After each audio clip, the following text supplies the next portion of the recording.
시청자 여러분 안녕하십니까? 주치 감형, 심신미약 감경이라는 말 뉴스에서 종종 들어보셨을 겁니다. 술에 취했거나 정신적으로 문제가 있어서 올바른 판단을 하기 힘든 상태에서 죄를 저질렀을 경우 감형을 해주는 제도인데요. 최근 이 제도의 존폐 여부를 놓고 논란이 뜨겁습니다. 오늘은 심신미약 감경과 주치 감형의 사례를 살펴보고 심신미약자의 감형 어디까지 허용되어야 하는지 짚어보도록 하겠습니다.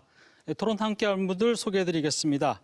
대전보건대 과학수사과 김혜준 교수 나와주셨습니다. 안녕하십니까. 네, 유성구 노인복지관 유재룡 관장 나와주셨습니다. 네, 안녕하세요. 네, 전희정 변호사 나와주셨습니다. 네, 안녕하십니까. 네, 조수연 변호사 나와주셨습니다. 안녕하세요. 네, 우선 준비된 영상 보고 토론 시작하도록 하겠습니다. 알몸 상태의 남성이 대전의 한 아파트 단지를 배회하다 길 가던 여성을 쫓아가며 위협해 충격을 줬는데 얼마 전 알몸 상태에서 여성 혼자 사는 오피스텔에 침입하는 등 성범죄 미수 사건이 잇따르고 있지만 솜방망이 처벌입니다. 여기엔 알몸 범죄가 오히려 형을 감경하는 데 도움이 된 게 아니냐는 지적까지 나오고 있습니다.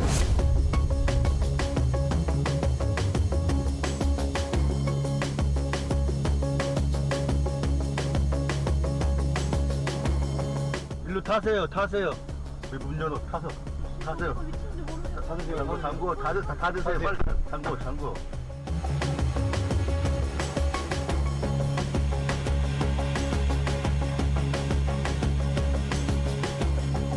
만약에 제가 이렇게 안 타고 있었으면 이 주변에 사람들도 안 지나다니는데 여기 안 계셨으면 저 어디까지 달려갔어야 됐고.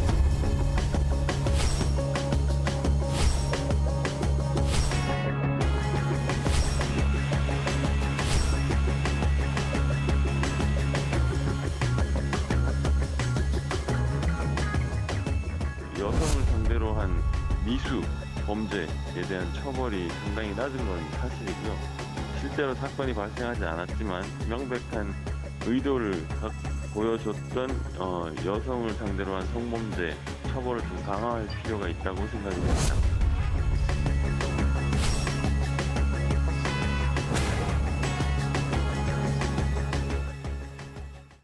네, 방금 보셨다시피 얼마 전 대전에서 일어난 사건인데요. 알몸 남성에 의해서 쫓겼던 그 여성이 저희 TJB 취재진에 의해서 구조된 사례가 있습니다. 최근에 이처럼 이제 정신적으로 좀 문제가 있거나 또 술에 취했거나 이런 상태에서 범죄를 저지르는 경우가 늘고 있고요. 또 이로 인해서 형을 또 감경받는 이른바 주치 감경 이런 사례도 늘고 있는데요. 먼저 이 주치 감형 심신미약 상태에서 범죄가 과연 어느 정도 늘고 있고 또 이런 데 대한 처벌 수위는 어느 정도 되는지부터 좀 이야기 나눠보도록 하겠습니다.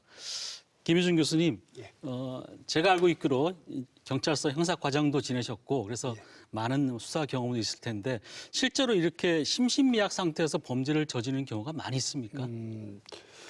경찰청의 2018년 통계에 의하면요, 정신 이상이나 정신 박약에 의해서 범죄를 저지르는 건 전체 범죄 건수에서 약 0.1% 정도밖에 안 됩니다. 근데 이제 다만 술 먹은 상태에서 범죄를 저지르는 거는 전체 범죄에서는 한 18.4% 정도까지 이렇게 이르고 있고요. 그 중에서 이제 강간 등 주요 강력 범죄에 있어서는 남성 같은 경우는 약 33% 이상이 술 먹은 상태에서 범죄를 저지르고 있고요. 폭력 사건에 있어서도 술 먹고 범죄를 저지르는 경우가 약 31% 가까이 됩니다. 그래서 술로 인해서 경찰 치안에 지장을 주는 부분이 상당히 크게 된다고 보겠습니다. 네. 그러니까 술로 인해서 실제로 발생하는 사건들은 굉장히 많고 네. 상대적으로 정신질환이라든지 정신적인 문제에서 발생하는 사건은 그렇게 생각보다 많지는 그렇게 많지는 않습니다. 않은 상황이네요. 네. 조수연 변호사님, 네. 근데 저희가 사실 심신미약이라고 그러면은 얼핏 정확하게 어떤 것인지 잘 모르는 분들이 많을 거예요. 네. 그래서 이 심신미약 상태의 범죄가 먼저 이제 무엇인지를 좀 알아야지 또 이게 왜 또 감경받는지 또 이유도 알 수 있을 것 같은데 주로 어떤 범죄들을 말하는 걸까요? 이제 형법 10조에 보면은 심실 상실과 심신미약의 경우 두 가지가 규정이 되어 있는데 주로 음주의 경우에가 문제가 됩니다.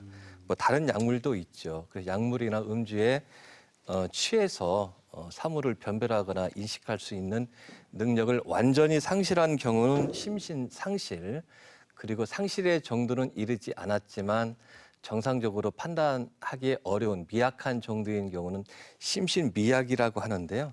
심신상실의 경우에는 판단 능력이 아예 없기 때문에 형사처벌을 할 수 없도록 형법 10조에 규정이 되어 있습니다. 그런데 2조의 심신미약의 경우가 사실은 주로 문제가 되는데 이렇게 술에 만취했거나 할 때에는 심신상실의 경우까지는 가지 않았는데 판단할 능력이 미약했다고 해서 심신미약으로 봐서 주로 법원에서 심신미약으로 봐서 형을 감경해 주는 경우가 대표적으로 많이 문제가 되고 있는 것이 현실이고요.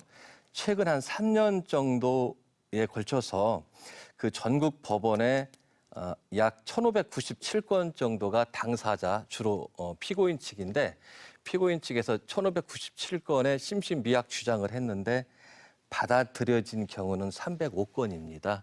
네. 약 한 30% 정도는 받아들여졌는데 대부분 음주의 경우에 그렇게 받아들여졌는데 이게 사실은 음주했다고 해서 범죄를 봐주거나 그래서는 안 되죠. 웬만해서는 그렇게 해서는 안 되는데 조금 이따가 뭐 말씀을 드리겠습니다마는 법관 입장에서는 구체적으로 형량을 정하기 위해서 심신미약 주장을 받아들일 수밖에 없는 그런 유혹에 빠질 만한 사례들이 꽤 많이 있습니다. 그래서 오히려 네. 심신미약 주장을 받아들이는 것이 오히려 구체적으로 적정한 형을 산출해야 되는데 도움이 되는 경우가 꽤 있거든요.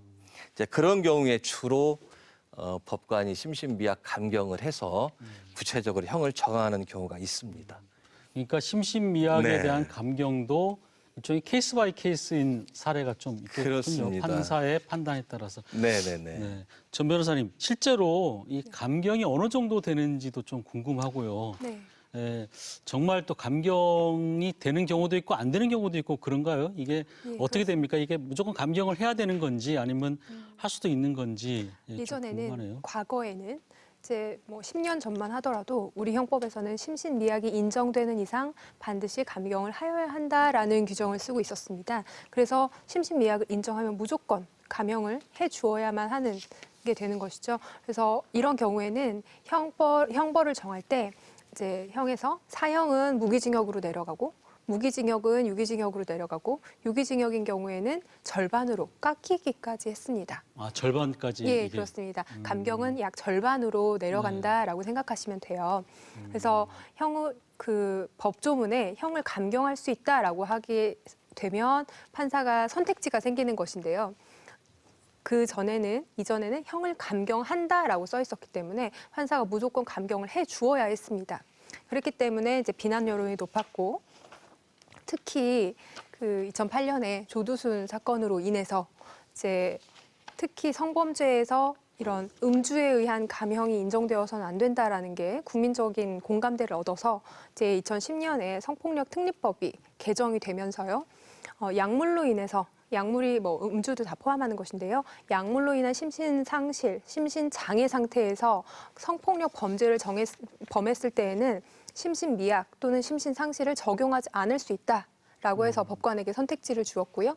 또 이어서는 2018년 작년에는 또 일반 형법에도 이게 적용이 되어서 그런 국민적인 공감대가 여기까지 영향을 미쳐서 형법이 일부 개정되어서 이제 판사가 감경의 필요성이 있다고 하면 감경할 수 있다라는 규정으로 감경을 할 수 있는 선택적인 규정으로 바뀌었습니다. 네. 사실 이제 국민적인 공감대라고 하기까지 표현하기는 좀 논란의 여지는 있지만 사실 그 강력 범죄가 발생하면은 꼭 이거 주치 감형이나 이런 제도가 적용돼야 하느냐 이렇게 이제 의문을 표시하는 분들이 많이 있어요. 유관장님. 그런데 이 조항이 들어가는 이유는 있었을 것 같아요. 왜 이런 조항이 들어갔을까요? 저희들 이제 사회복지적 측면에서 보면 알코올이나 심신장애 이 부분은 본인 의사가 어떤 사물의 판단 능력을 상실했고 또 본인 의사를 이제 할 수 없기 상태이기 때문에 어떤 의도적이거나 계획적이지 않다라고 이렇게 볼 수밖에 없는 그런 사항들이거든요. 그래서 의사 판별이 어렵고 또 장애로 인해서 사물 변별 능력이 없기 때문에 그 사람들에 대해서는 법이 좀 포용적이어야 된다라는 그런 관점에서 보면 이제 그게 옳다고는 보는데요. 사실 이제 감형에 대한 부분에 있어서 그분들이 어떤 심실미약이나 상실 또는 알코올 중독에 이르기 전에 그분들의 그 과정을 보면 단순히 결과만 가지고 보면 판단하면 안 된다. 그 과정에서도 그 사람이 어떤 과정을 통해서 이렇게 이를 수밖에 범죄할 수밖에 없었는지 그런 사회적 환경과 가정 환경도 판단을 할 때 비로소 바람직한 어떤 법적 판단이 내려진다고 보기 때문에 그런 감형이 그런 종합적 판단을 할 수 있도록 가능성을 열어둔 것은 아닌가 이렇게 생각이 듭니다. 네. 저희가 이제 기본적으로 이제 이 심신미약 상태의 범죄에 대해서 감형의 처벌 수위라든지 또 왜 필요한 건지 이런 좀 얘기를 제반적인 얘기를 좀 들어봤는데 저희가 본격적으로 조금 토론 들어가면은 저희 김혜정 변호사 저희 교수님 이 현장에서 사실은 이게 악용되는 경우가 꽤 많을 것 같아요. 실제 경찰들이 봤을 때 이 사람은 전혀 이제 쉽게 말하면은 뭐 감경의 대상이 돼야 돼서는 안 될 사람인데 본인들은 그 예를 들면 지난번 PC방 살인 사건의 김성수 같은 경우에도 우울증을 호소하면서 심신미약을 주장을 했었잖아요. 그런 사례처럼 꽤 많은 사례가 있었을 것 같아요. 어떻게 보십니까? 예, 그래서 이렇게 보시면 되겠습니다. 어떤 사건이 발생했을 때 살인 사건이면 살인 사건, 뭐 강간 사건이면 강간 사건이 발생했을 때 사건이 발생한 경우도 있지만 그 사건이 발생하기 전까지 어떤 과정을 거쳐서 준비를 했는가. 그러니까 치밀하게 사전 답사를 하고 준비를 하고 범행 도구를 준비를 했다든지 내지는 범행 이후에 본인이 검거됐을 때 그 부분에 대해서 어떤 반응을 보였는가 하는 부분들을 보면 사실은 그 전체적인 과정을 보면 이 사람이 심신미약의 상태인지 아니면 정상적인 상태인지를 어느 정도는 그 추론할 수 있는 부분이 있거든요. 그러니까 단순한 범죄 사실과 관련된 부분에 대한 것만 가지고 보면 그 부분을 당사자의 주장에 너무 쏠릴 가능성은 있는데 그런 사전 범죄의 준비 단계, 그다음에 범행 이후의 행동들에 대해서 보다 보면 이 사람이 주장은 심신미약이나 심신상실을 주장하고 있지만 전혀 기억이 안 난다고 말은 하고 있지만 사실은 주도 면밀하게 준비하고 범죄를 해서 심신미약을 적용하기 어려운 부분이 있다 하는 거를 입증해 주는 것도 어떻게 보면 수사하는 경찰관들이 피해자를 제대로 보호하고 피해자의 피해 감정을 해결해 주는데 기여하는 부분일 수도 있을 겁니다. 근데 이제 어떤 형태로든 지금 이 제도를 악용하는 사람들이 있고 또 술 먹은 사람들의 저지른 범죄를 과연 감경의 대상이 돼야 되느냐. 많은 국민들이 거기에 대해서 어떻게 보면 불만을 가지고 있는 상황이거든요. 어떻게 보십니까, 이 관장님? 꼭 필요한 겁니까, 정말? 이 제도 폐지 여론이 상당히 공감대가 또 나온 게 또 있는 것 같은데. 저는 이제 이러한 감형에 대한 부분이 나오게 된 게 이제 최근 몇 년 동안 일어났던 그 감력 범죄에 대한 감형 사례들이 국민들에게 분노를 일으켜서 이것에 대한 감형을 해야 되냐 말아야 되냐 하는 그런 문제들이 논의가 됐다라고 저는 생각이 듭니다. 앞에서 그 말씀해 주신 대로 우리가 어떤 범죄의 어떤 결과 중심보다는 그 과정 중심에서 피해자와 가해자를 보는 것이 맞다고 이렇게 보거든요.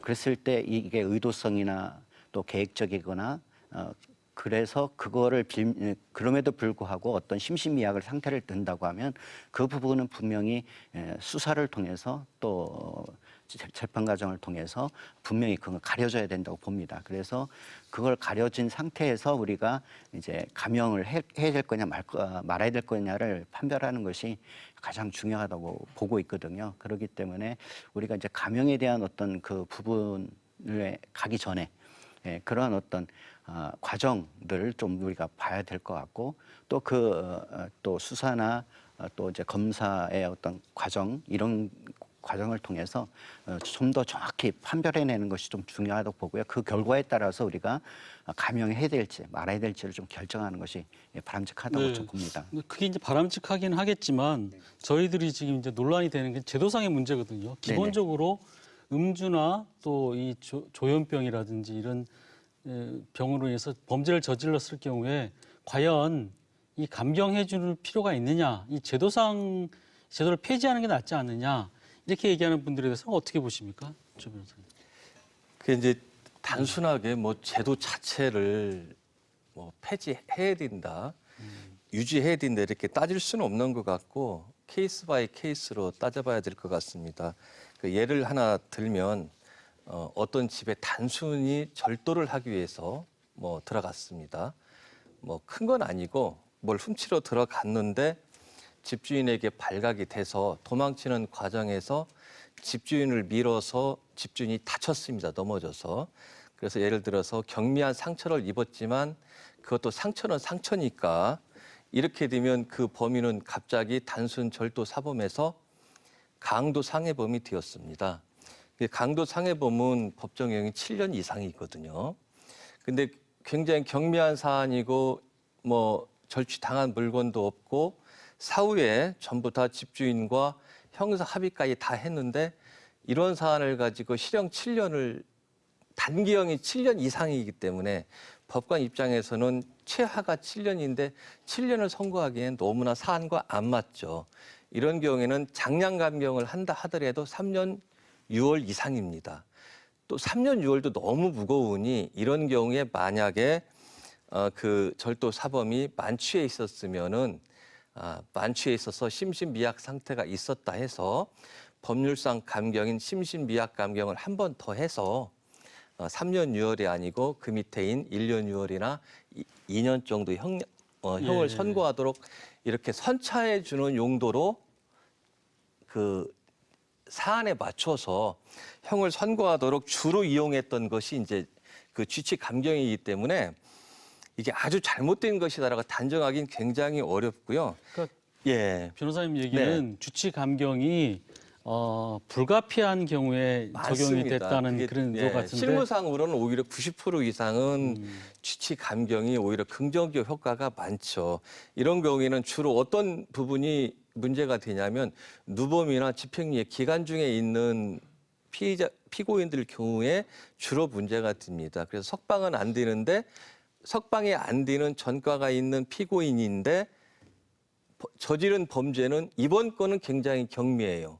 그렇다고 항상 전과자라는 이유만으로 너무나 뭐 중형에 처해야 되냐 이런 것 때문에 만약에 그때 만취가 됐다는 게 어느 정도 입증이 되면 판사들은 그 주체 감경을 한 번쯤 더 해서 그 형량을 맞춰주는 건데 이렇게 해서 긍정적으로 형량을 맞춰주는데 이 심신미약 주체 감경 제도를 많이 이용을 했는데 이렇게 하다가 보니까 대표적으로 판사들도 인간이다 보니까 실패하는 경우가 생깁니다. 안 해줘야 될 대목에서 해주는 경우가 생기거든요. 그 대표적인 것이 이제 우리가 흔히 말하는 그 조두순 사건이죠.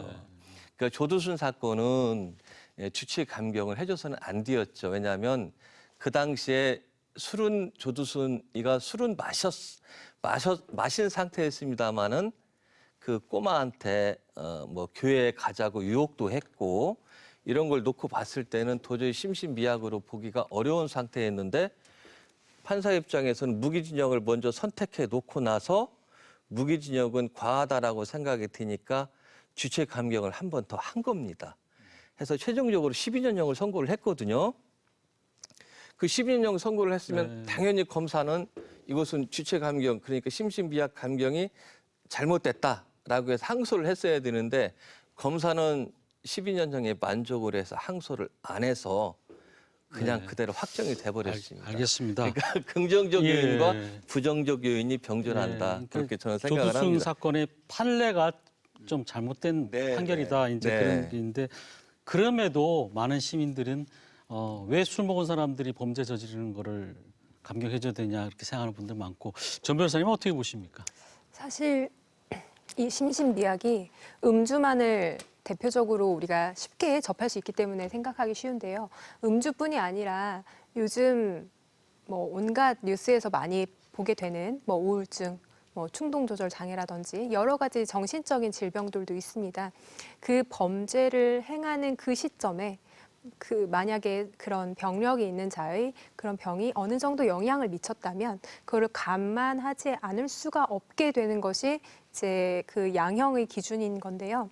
왜 이렇게 우리가 감경을 해주어야 하느냐라는 걸 고민하냐면 심신장애 그리고 심신상실 또는 심신미약한 사람의 감면제도를 우리가 도입하는 이유는 형법상의 대원칙인 이제 책임주의 원칙이라는 것이 있어서 그렇습니다. 이게 법의 아주 기본적인 조건, 그 전제 조건이기 때문이에요.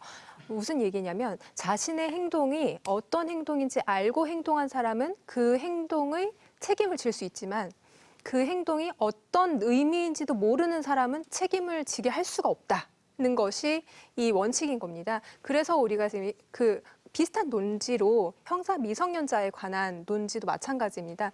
어린애들이 자기가 뭐 어떤 잘못을 했더라도 뭐 살인을 했더라도 이 내용을 정확하게 알고 했을 것이냐 그렇게 보기 어려운 나이다. 그래서 처벌을 할 수가 없다라는 것이죠. 마찬가지로 정신적으로 문제가 있어서 그 범행을 하면서도 내가 이게 뭔지를 몰랐다는 게 인정이 된다면 그거를 그 사람을 처벌하기는 좀 어렵지 않은가.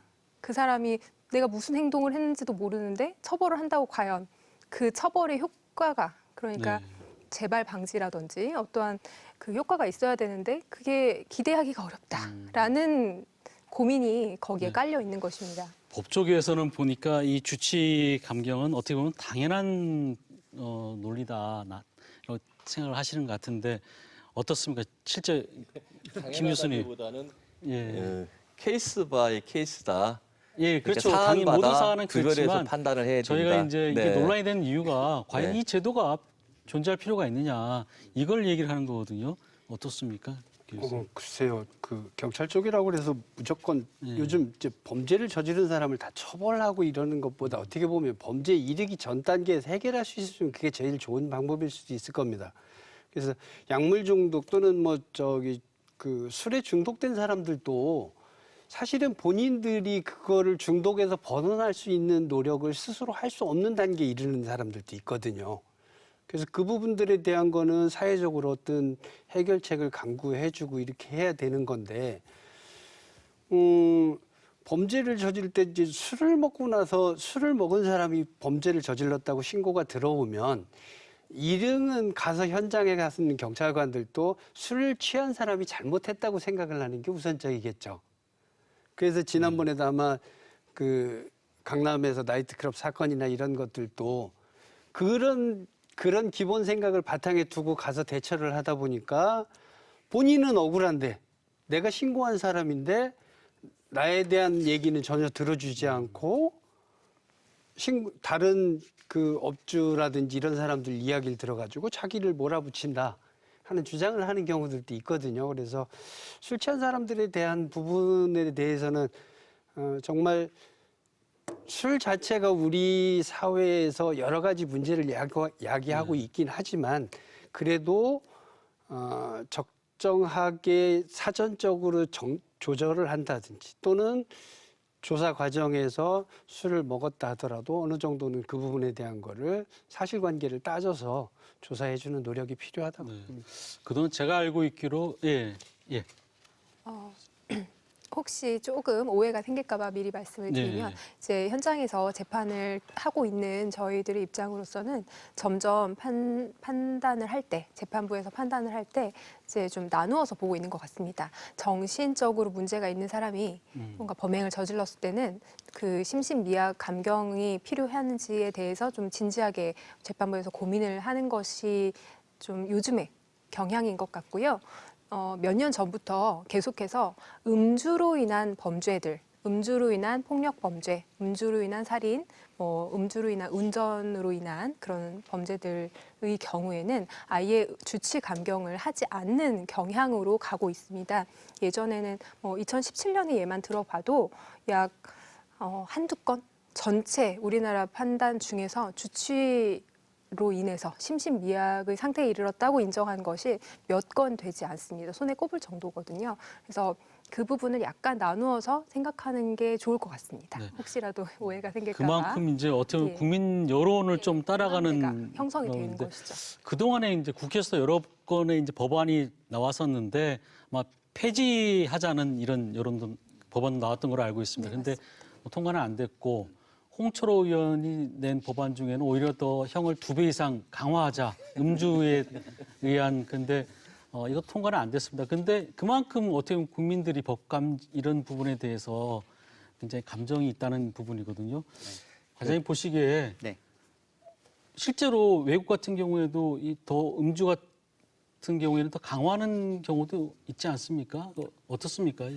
네, 외국 사례에 대한 부분은 제가 이제 정밀하게 이렇게 조사는 하진 않았지만 OECD에서 그 음주에 관련된 제도, 음주를 하지 못하도록 한 제도들로 이렇게 평균을 보면 우리 한국이 제도 규제 잘 안 된 나라가 우리 한국이라고 합니다.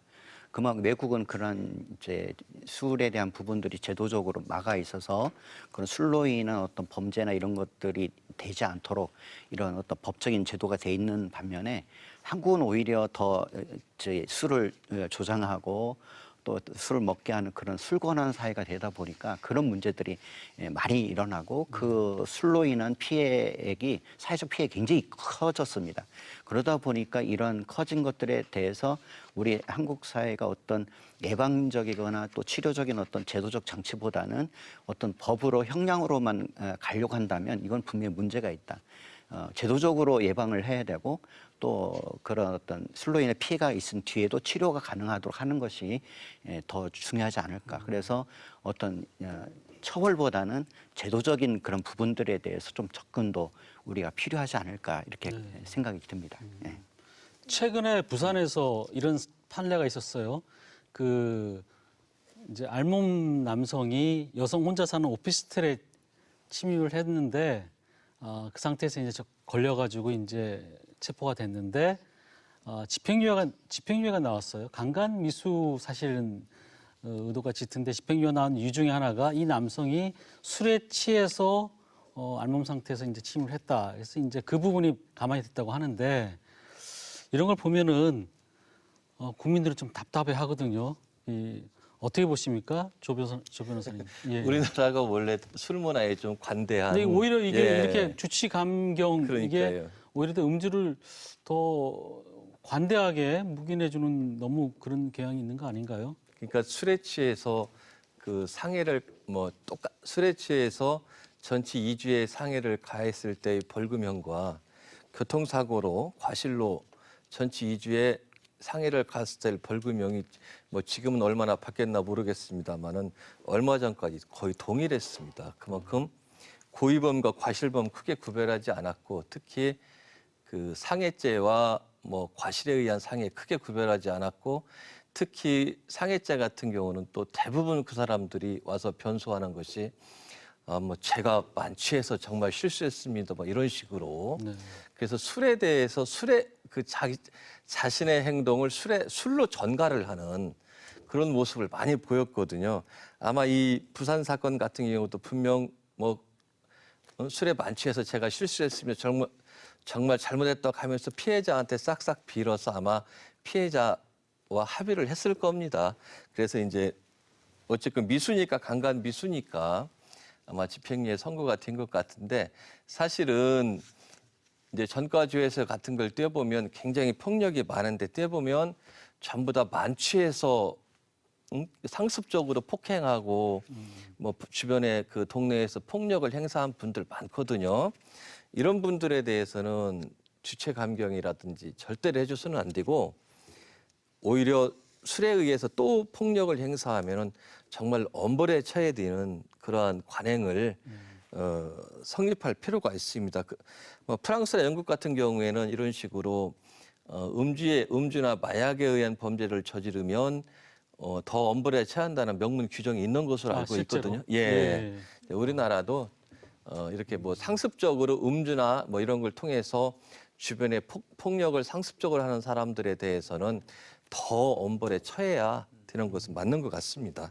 아까 전 변호사님이 얘기하셨듯이 그 심신미약에 의한 범죄라 하더라도 정신적인 문제에 의한 것과 또 이 음주에 의한 것은 좀 구별해야 가려야 되지 않느냐 네, 이런 건데 맞습니다. 어떻습니까, 김 교수님 보시기에? 제가 예전에 그 사건 했던 것 중에 하나가요. 약간 그 심신미약 정도의 상태에 있는 아직 정신 발달이 덜 된 여자분이었는데, 이분이 그 동네 어르신들로부터 이제 약간 정신이 낮으니까, 정신 연령이 낮으니까 동네 어른들에 의해서 그 성관계를 본인 의사와 상관없이 갖게 됩니다. 그렇게 되면 자꾸 가서 불을 지르는, 그러니까 본인이 그 원하지 않는 성관계를, 그러니까 성폭력을 당한 후에 그거를 스트레스를 풀기 위해 가지고 불을 지르는 행위들을 계속적으로 일어나는 것을 봤었습니다. 그런 경우 같은 경우는 정말로 심신미약의 정도에 있는 상태거든요. 그러니까 그걸 불을 질렀다고 그래서 주요 4대 그 강력범죄에 해당되는 방화죄로 해가지고 중형을 선고한다는 거는 그거는 조금 어려움이 있는 것 같아요. 그래서 그 심신미약 부분에 있어서는 정말 우리 그 사회 시스템적으로 보호를 해주고 치료를 해주는 역할들도 해줘야 되고, 재판 단계에 있어서 충분히 고려해서 오랫동안 형벌을 사는 일은 없도록 그렇게 해주는 게 맞는 것 같습니다. 그럼 여기서 저희가 그 우리 시청자들은 어떻게 보고 있는지 인터뷰를 좀 들어보고 토론 이어가도록 하겠습니다. 술 취했다는 이유로 끔찍한 범죄를 저지르고도 죄를 감형받는 것 자체가 이해가 안 가고요. 그게 지금은 엄청 악용되고 있잖아요.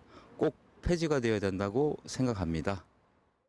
물론 심신미약 상태라는 것이 광범위하지만 사람이라는 게 본의 아니게 벌어지는 어떤 사건, 사고라는 게 있으니까요. 그런 것들은 좀 선처를 받을 수 있어야 하는 게 아닌가 생각합니다. 이 사람이 술이 취해서 그런 건지 아니면 그런 척 하는 건지 그것을 판단하는 것이 법이잖아요. 오히려 판사들이 이런 부분에 정확한 판단을 해주시면 중요할 듯 싶습니다. 사실 그 심신미약에 의한 것을 정확하게 판단하는 것도 이제 중요하겠지만, 기본적으로 특히 이제 음주 감경이라는 이 제도가 있기 때문에 사람인지라 실수는 또 계속 나올 수밖에 없는 거고, 또 그 악용하는 사례도 아마 계속 나올 수밖에 없을 것 같아요. 뭐 판사들이 모든 판결을 다 아주 뭐 잘하면 좋겠지만 또 그렇지 않는 사례도 가끔씩 나타나고 있거든요. 어떻습니까, 관장님? 지금 이 심신미약 감형 자체 이거는 유지를 해야 되는 건가요, 그러면? 저는 좀 다른 관점에서 좀 보려고 하는데요. 이제 지금 이제 주로 이제 그 심신미약이 이제 좀 알코올 쪽으로 좀 우리가 술에 대한 부분으로 포커스를 좀 맞춰지고 있는데요. 좀 대전의 경우를 좀 들어보면 대전의 그 유병률이 약 그 3.5%거든요. 그거는 14만 8천 명 정도 되고요. 그다음에 고위험군 음주율이 19만 9천 명 정도 됩니다. 그런데 이제 이러한 알코올 중독자들을 좀 케어하고 회복시켜주는 그런 곳이 세 곳밖에 없습니다.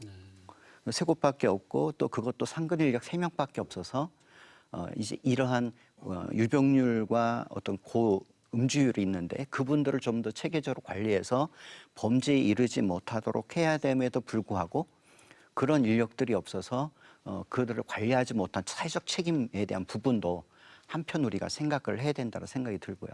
그다음에 그분들이 어떤 치료가 된 이후에도 지속적 관리를 해야 되는데 어떤 주거시설이라든지 사회복귀시설이라든지 직업 재활이 없어서 다시 범죄로 또 재범하게 되는 그런 사회적 시스템이 또 있습니다. 그렇기 때문에 우리가 감경에 대한 부분은 아까 이제 말씀드린 대로 케이스 바이 케이스로 우리가 정확하게 우리가 보는 게 좀 필요할 것 같고요.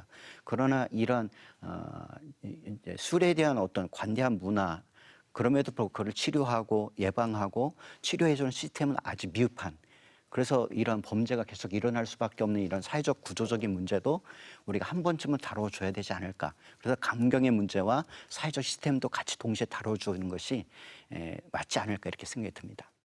음주, 알코올에 의한 중독이라든지 또 이런 범죄가 일어나지 않도록 좀 사회가 이제 그걸 막아야 된다. 근데 그게 이제 뭐 꼭 필요하겠지만 그래도 이제 범죄는 계속 일어나거든요. 예. 조 변호사님은 어떻게 보십니까? 지금 많은 시청자들은 여전히 이제 폐지를 요구를 하고 있는데 그게 아마 일반 시민분들의 정서고 그게 사실은 맞는 방향으로 보입니다. 술에 취했다는 이유만으로 술 핑계도 많이 대거든요. 뭐 우리 항상 뭐 죄송합니다, 제가 만취해서 뭐 죄송합니다, 제가 만취해서 이런 얘기를 많이 하지 않습니까?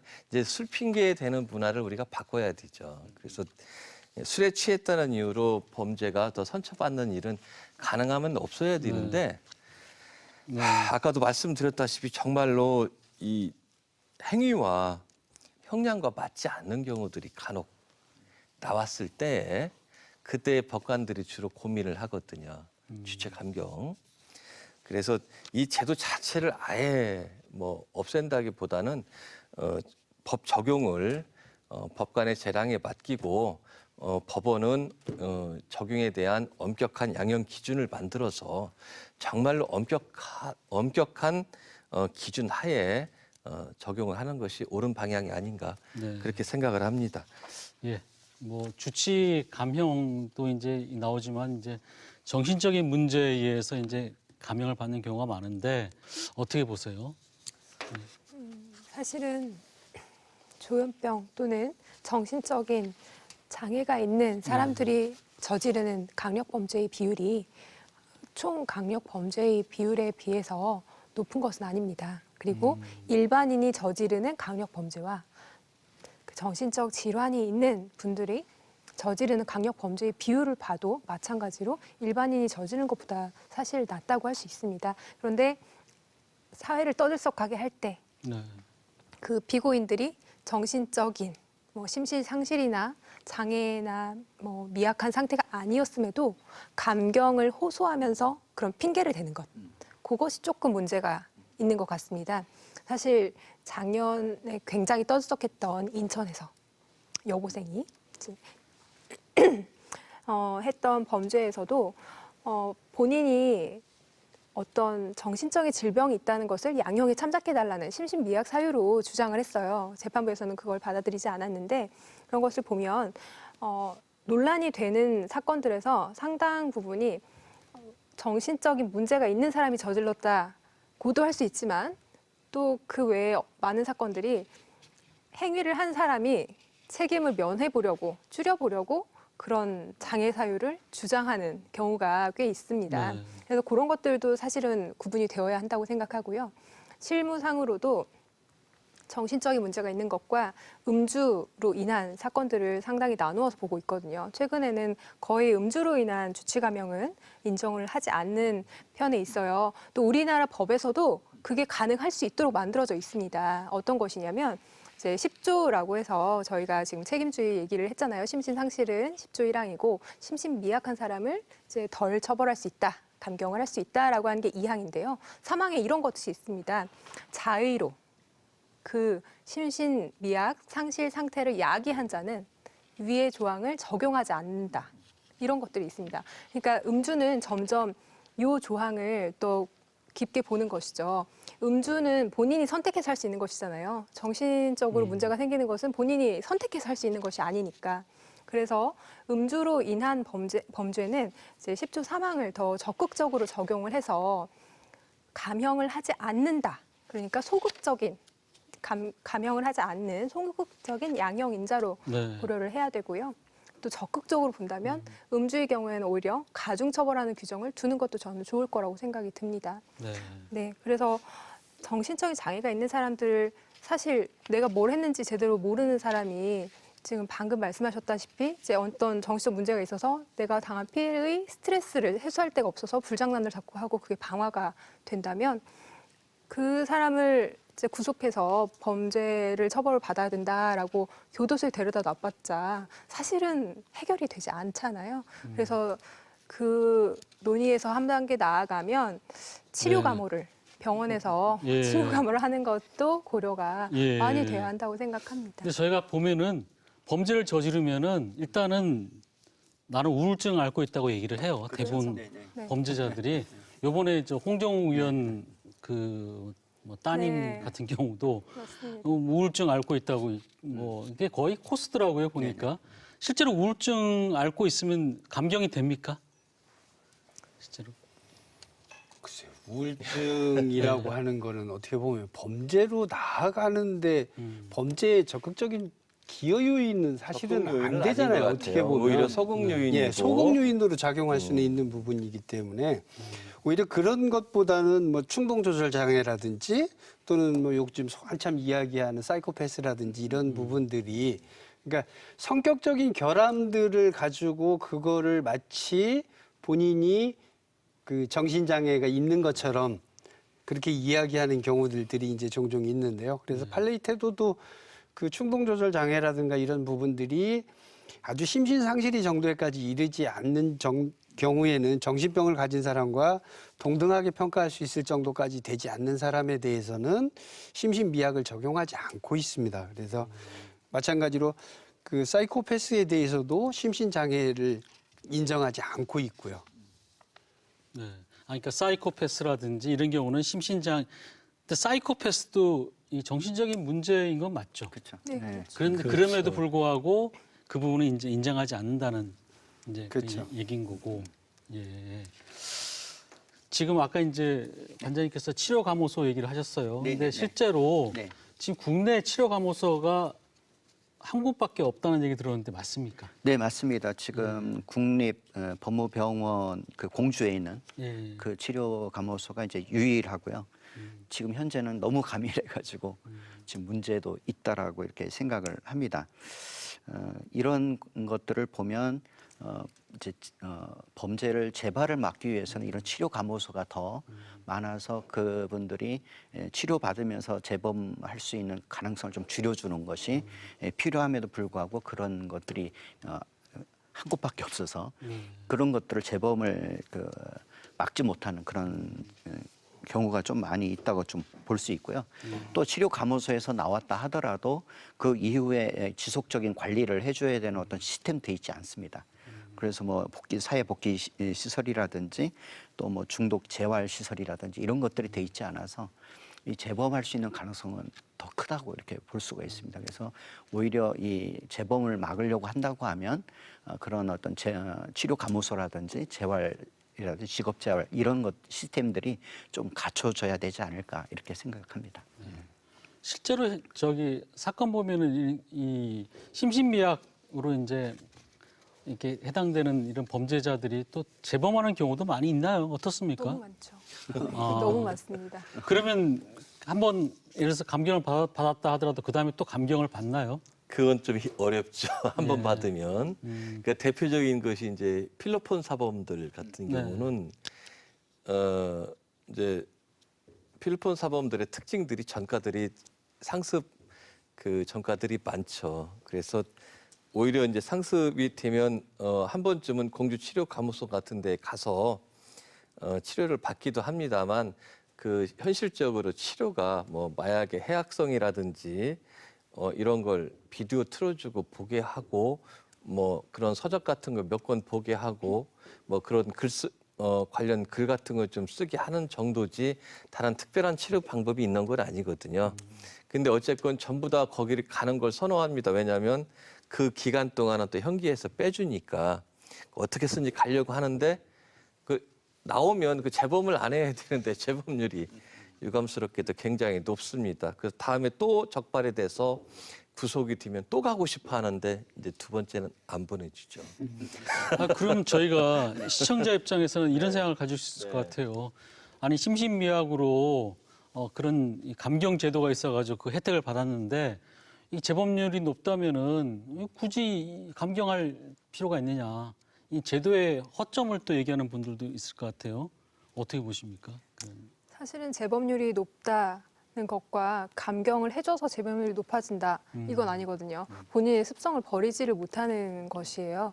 그리고 또 치료 감호소에 보냈을 때 치료가 적절하게 돼야 되는데 이제 현실적인 예산이나 인력이나 그런 이제 물리적인 조건이 맞지 않아서 치료 감호를 어느 정도 해서 다시 복귀시키는 방법밖에 할 수가 없는데 지금 현재 공주 치료감호소에는 총 수용 인원이 1,021명입니다. 그 정도 뭐 1,000명 가까운 사람들인데요. 그 의료 인력은 그 사람들을 치료하고 보호하고 뭐 관리해야 할 의료 인력이 11명에 불과하다고 합니다. 이게 얼마나 적은 것이냐면 미국에서는 43개 주에 약 250개의 그 정신보건 법정이 있고 이제 치료감호소 같은 경우에는요, 캘리포니아 주만 예로 들어도 한 곳에서 이제 1,050명 정도의 수용 인원이 있는데 그 수용 인원을 관리하고 치료하는 사람들, 그 상주 직원이 1,900명이 넘는다고 합니다. 네. 그러니까 사실 그 정신적으로 문제가 있으신 분들은 좀 힘이 더 세잖아요. 그렇기 때문에 예, 그래서 관리 인원이 더 많이 있어야 되는 것도 사실입니다. 그래서 독일에서는 아예 규정을 만들어서요. 그 수용자를 수용하면 수용자와 직원이 1대1 인원을 유지해야 한다라고 하고 있고요. 네. 일본에서는 적어도 한 명이 한 개의 방에서만 있어야 한다라는 규정이랑 한 명의 의료 인력은 8명 이상을 보살필 수 없다라고 하고 있습니다. 그걸 비교해 보면 우리나라가 얼마나 이제 치료감호소의 사정이 열악한지 알 수 있으시겠죠. 네. 그래서 사실 좀 어렵고 그 안에 있는 분들이 아무리 열심히 한다고 하더라도 1,000명이 넘는 사람을 11명이 이제 진행하기에는 사실 좀 현실적으로 어려운 게 사실이에요. 그래서 네. 좀 더 인프라가 갖추어지면 그런 재범률, 그러니까 치료가 제대로 되면 적절하게 치료를 하고 재범을 낮추는 목표를 달성할 수 있지 않을까 하는 게 네. 이제 좀 의견입니다. 이게 재범을 예방하는 네. 것이 사실은 중요하니까요. 예, 그렇죠. 교수님 보시기에 저 어떻습니까? 지금 심신미약에 의한 이제 저희가 이제 그 과연 감경이 필요하냐 안 하냐 네. 이 논란을 이제 얘기를 하는데 결국은 어떻게 보면 치료가 더 중요하다라는 이제 결론에 이르렀어요. 예. 근데 문제는 치료가 제대로 지금 안 되고 있다라는 현실에 봉착을 했는데 예. 어떻게 보세요? 그래서 지금 그럴 것 보면- 같으면 차라리 감경해 주지 네. 말고 그 기간 동안 감옥에 있는 게 낫지 않나? 근데 범죄자들 같은 경우는요. 단기간을 교도소 생활을 하면 나오는 말이 있습니다. 범죄 수법을 배우기에는 쉽고 범죄 수법을 배우기엔 충분한 기간이고 그 사람이 교화되기에는 아직 짧은 기간이다 하는 이야기를 하고 있습니다. 네.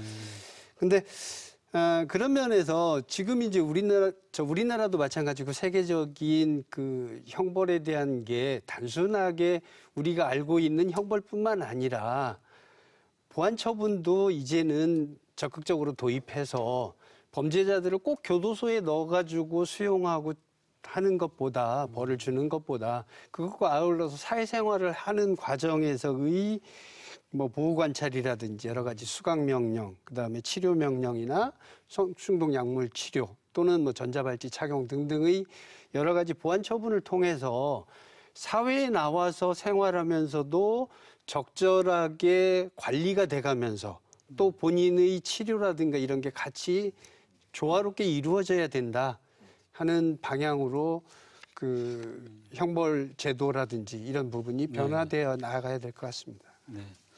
저희가 마지막으로 한마디씩 좀 저희가 마무리 발언 좀 듣도록 하겠습니다.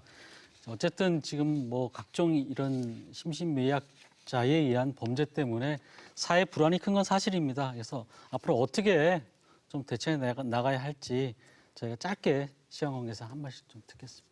유관장님 어떻게 보십니까? 네, 저는 이번에 그 감경에 대한 여론들을 보면서 저는 이런 생각을 해서 나도 피해자가 될 수 있고 나도 가해자가 될 수 있다.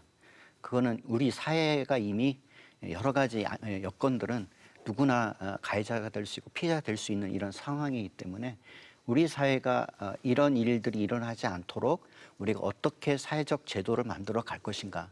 현재 이런 강력 사건이 일어나고 있는 이런 사회가 어떤 사회인가를 먼저 좀 진단하는 것이 좀 필요할 것 같고요. 그런 일들이 일어나게 되면 사회적인 어떤 구조나 제도나 이런 것들을 좀 면밀하게 검토해서 일어나지 않도록 하는 것들이 좋겠다 생각이 듭니다. 네. 네. 예, 전 변호사님. 네, 사실 심신장애 그리고 심신미약 제도는 이제 우리나라 형법 그리고 헌법에 의한 기본 원칙이기 때문에 사실 이제 폐지를 한다는 것 자체는 무리가 있습니다. 하지만 이렇게 논란이 된다는 것은 그만큼 우리의 법의식에 그리고 우리의 공감대를 맞출 수 없는 판결이 그리고 사건의 처벌 수위가 이제 이뤄졌기 때문입니다. 그래서 제가 생각하기에는 이런 감면제도 그리고 감경제도가 보다 엄격하게 그리고 사안에 따라서 구체적으로 상세화되어야 할 필요가 있고요. 이걸 위해서는 이제 양형 제도의 구체화 세분화를 통해서 진지한 심신 장애와 심신 상실 그리고 심신 미약 상태에 대한 접근이 필요할 것으로 생각합니다. 네, 조 변호사님. 네, 뭐 살인죄라든지 또 아동 상대 뭐 잔인한 성폭력 사범이라든지 뭐 강도 상해 이런 강력 사범에 대해서는 절대로 주치 감경 같은 것을 해줘서는 안 됩니다. 정말 엄벌에 처해야 되는데 그 이외에 경미한 사의 경우에 그 구체적인 형량을 산정함에 있어서 꼭 필요한 경우가 있을 수 있는데 이런 경우에는 엄격한 양형 기준을 만들어서 제한적으로 아주 제한적으로 법관의 재량에 따라서 한정적인 적용은 피할 수 없다고 생각을 합니다. 네, 그렇게 생각을 합니다. 김 교수님. 앞은 변호사님들께서 뭐 주치감경 부분에 대해서 말씀드렸으니까 저는 실제 현장에서 어떻게 하면 조금 더 술로 인해서 범죄라든지 사회적인 문제를 야기하는 걸 줄일 수 있을까 하는 부분에 대해서 좀 생각을 해봤습니다.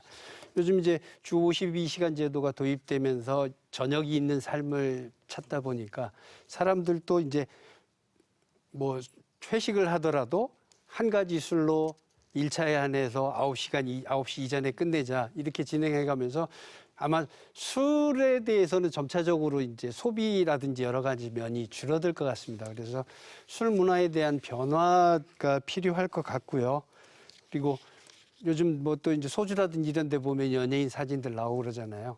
그 뭐 금지 추진을 하고 있다고 뭐 이렇게 얘기를 하고 있는데 아무튼 술 문화에 대해서 이제 우리 사회에서 조금 변화된 인식을 가져야 될 것 같습니다. 그래야 현장에서 있는 경찰관이라든지 119 구급대원 또 병원에 있는 그 응급실 종사자들 이런 분들이 술 취한 사람으로 인해서 피해 당하는 일들이 많이 줄어들지 않을까 생각합니다. 네, 알겠습니다. 네, 오늘 나와주셔서 고맙습니다. 네, 감사합니다. 네, 흉악 범죄를 저지르고 처벌을 감면받는 수단으로 심신미약이 악용되고 있는 경우 제도를 없애기가 어렵다면 악용은 막아야겠지요. 형사제도가 시대적 변화를 따르지 못하는 것은 아닌지 또 그 때문에 국가의 시민보호 기능에 문제가 생기고 있지는 않는지 점검해야 할 때가 있는 듯 싶습니다. 오늘 토론 여기서 마치겠습니다. 고맙습니다.